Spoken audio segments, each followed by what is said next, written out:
What if I told you the best part of a piece of wood isn't the straight edge, but the wild one? The edge with the bark scars. The edge that looks slightly messy at first glance. The edge that refuses to be perfect. Today, we're doing something genuinely fun and deeply satisfying, live edge magic, turning natural, uneven borders into art that feels alive. And here's the question that keeps me curious every time I work with slabs: how much of the final piece already exists inside the wood before we touch it? Because once you start paying attention, you realize the wood isn't just a material.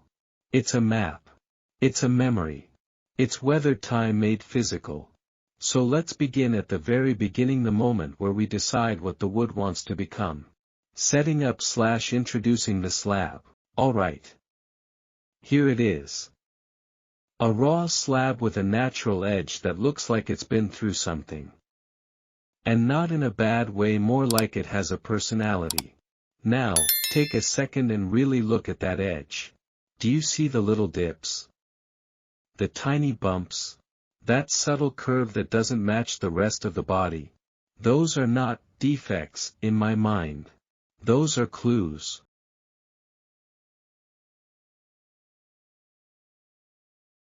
When I pick a slab for live edge work, I'm not only checking thickness or width. I'm asking, is this edge saying something? And sometimes the answer is yes, loudly. Sometimes it whispers. But either way, it gives you a direction. Before we do anything dramatic, I like to do what I call the quiet inspection. No rushing. No forcing. Just looking and imagining. Let me ask you, if you were inside the tree when it was growing, what would you have done differently? Would you have grown straighter? Sharper? Cleaner lines? Of course you wouldn't. Because nature doesn't grow to please our measuring tools. Nature grows to survive. So our job is not to overwrite it. Our job is to guide it gently until it becomes something we're proud to display. Cleaning and preparing the edge. First step, cleaning. Because live edge work can't be just pretty on the outside. That edge has texture, and texture can hide dust, loose debris, or areas that need stabilization. I'll be careful here. I want the edge to stay expressive but also safe and workable. So we clean with intent. And as we go, I like to pause and notice the transformation. One moment it looks dull and rough. Then suddenly the grain wakes up. That's one of my favorite parts, when the wood stops looking like a raw chunk and starts looking like a finished possibility.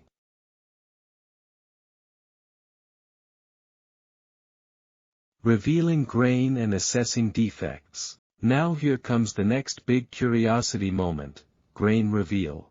You might think the grain is only about what you see on the surface, but it's deeper than that. Grain patterns influence how we sand, how we seal, and how the piece behaves over time. So I'm checking for a few key things. Places where the wood might be more open than others. Any small channels or variations that catch light. And yes, cracks or voids. Cracks, by the way, can be scary at first. But if you think about it, cracks are just the wood's way of showing how it moved while drying. Instead of panicking, I treat them like a design feature waiting for the right approach. So here's a question I want you to hold while you watch. What if a crack is the best part? What if the imperfection becomes the most memorable line in the whole piece? That mindset shift is what makes live edge projects so rewarding, because you stop trying to eliminate character, and you start learning how to celebrate it.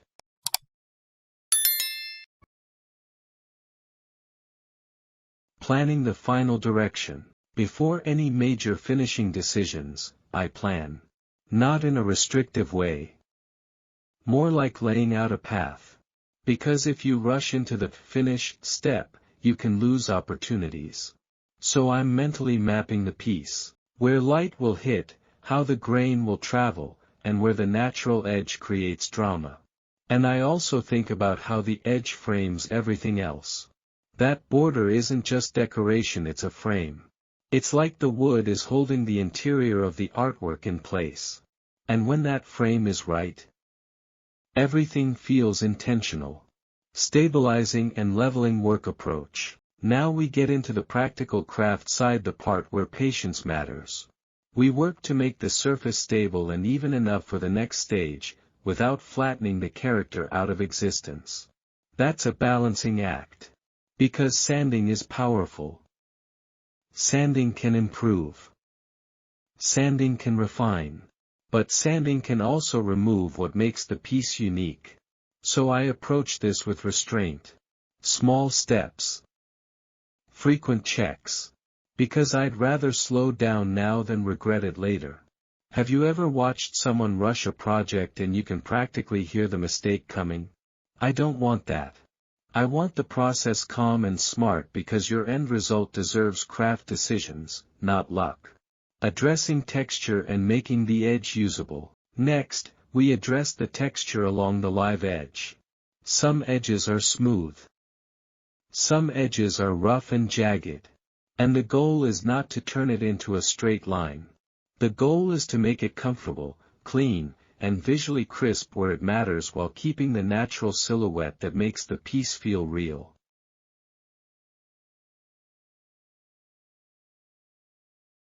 So we refine details. We round sharp points slightly. We keep the edge's personality intact, but make the surface ready for what comes next. And this is where the piece starts to look like it belongs in a gallery. Not because it's polished perfectly, because it's balanced.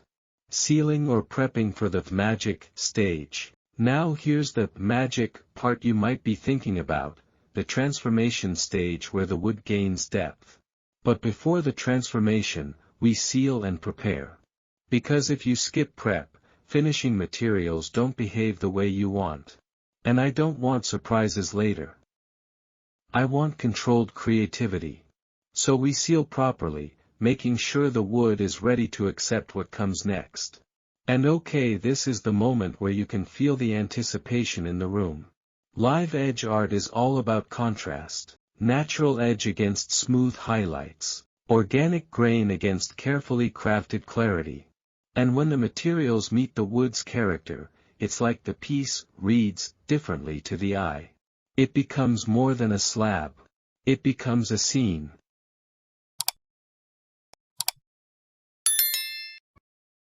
Applying finish/filling stage carefully. Now I'm positioning the piece and checking alignment again. Because design isn't just about what you add, it's also about what you choose to emphasize. I'm looking for a focal point. Is there a dramatic swirl in the grain? Is there a depth spot near the edge where light will catch? And I ask, if someone looks at this from across the room, what do they notice first? That answer guides everything: where attention should be pulled, where the eye should rest, and how the natural edge does its storytelling. Then we move into the finishing application stage. This is where control meets creativity. You can't rush it. You can't treat it like spray and pray. You need timing. You need careful placement. And you need to respect that the materials will follow the rules of physics. But creativity is still alive here, because you can influence how light passes through the final layers. You can make the piece look deep, not just glossy. And when it's done right, the wood's natural edge becomes something you want to look at again and again.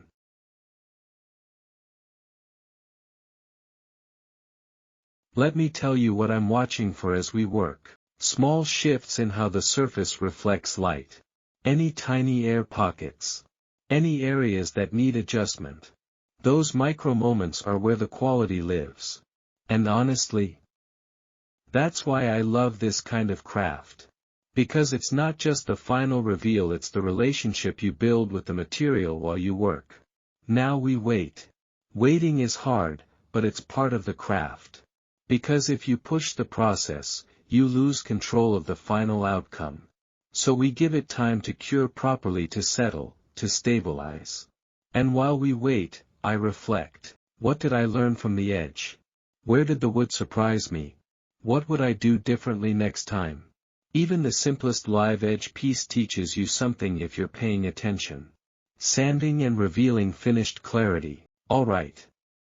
Now we're back to sanding and refining. This is the reveal stage without the smoke and mirrors. This is where clarity comes from, not shortcuts. We smooth surfaces until they feel right.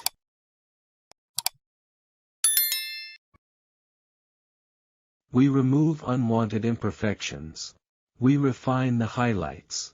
And then the best part happens, the piece starts to open up. The grain becomes deeper. The edge becomes more expressive.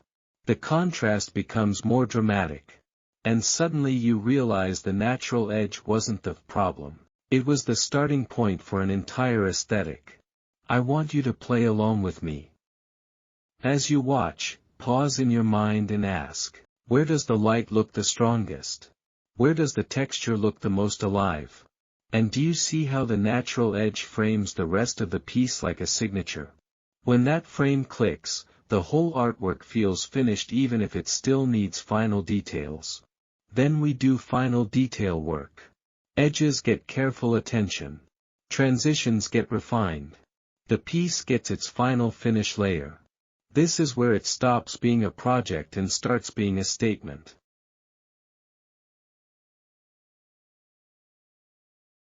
And I love when a natural live edge piece ends up looking like it has always belonged in that form, like the wood and the design were made for each other.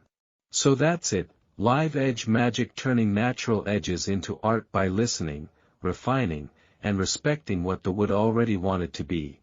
If you enjoyed this process, I want to hear from you. What's your favorite part, the natural edge itself, or the way the final finish brings out the grain? And now, before you go, please don't forget to like this video, share it with someone who loves woodworking or creative craft, and subscribe to Crafted Wood Studio so you don't miss the next transformation. Thanks for being here, thanks for learning alongside me, and I'll see you in the workshop. Stay curious. Keep your tools ready. And let the wood do what it does best.